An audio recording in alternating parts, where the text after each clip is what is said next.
Il Covid-19 non ha colpito solo gli over 65 e la metà dei giovani in emergenza vuole penalizzare gli anziani nell'accesso alle cure e nella competizione sulle risorse pubbliche. È quanto emerso da una ricerca dell'osservatorio Censis Standard Capital sulla Silver Economy dal titolo La Silver Economy e le sue conseguenze nella società post-Covid-19.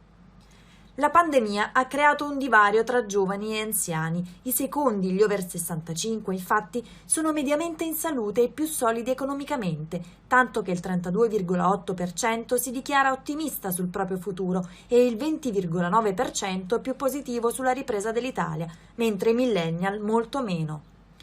Così il presidente Censis Giuseppe De Rita.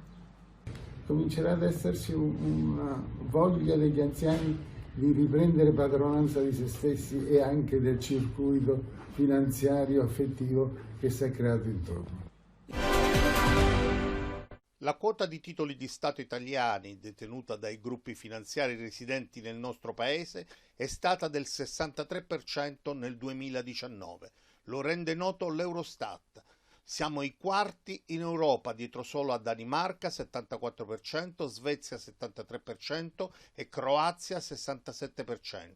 Gli Stati membri il cui debito è in gran parte in mani stranieri sono Cipro 80%, Lituania 76% e Lettonia 74%.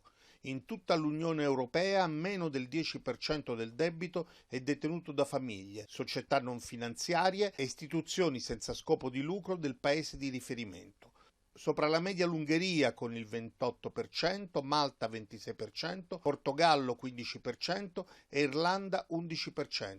Questa percentuale in Italia è del 5,8%. Whatever it takes. La frase in inglese del 2012 di Mario Draghi che salvò l'euro approda sulla Treccani.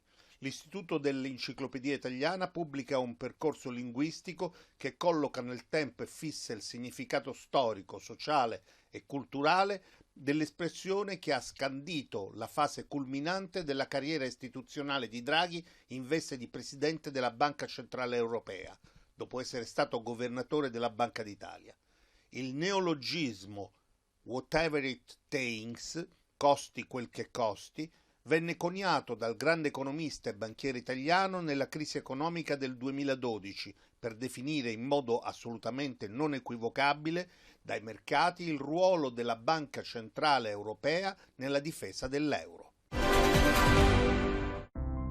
In un contesto di profonda incertezza e cambiamento che coinvolge il mondo intero e che ha determinato un forte impatto anche nel mercato del lavoro, Bosch Sensortech si pone in controtendenza e annuncia la volontà di rafforzare il centro di progettazione italiano aprendo le porte ai professionisti del settore. Il processo di forte crescita iniziato nel 2019 prosegue anche nel 2020 con un progetto di ampliamento e rafforzamento del team di Bosch Sensortech in Italia. Nell'anno in corso, infatti, la consociata del gruppo Bosch prevede di inserire nell'organico del Design Center di Milano nuove risorse altamente specializzate. Un progetto in linea con l'incremento del business registrato dalla società leader della tecnologia MEMS, Microelectromechanical Systems.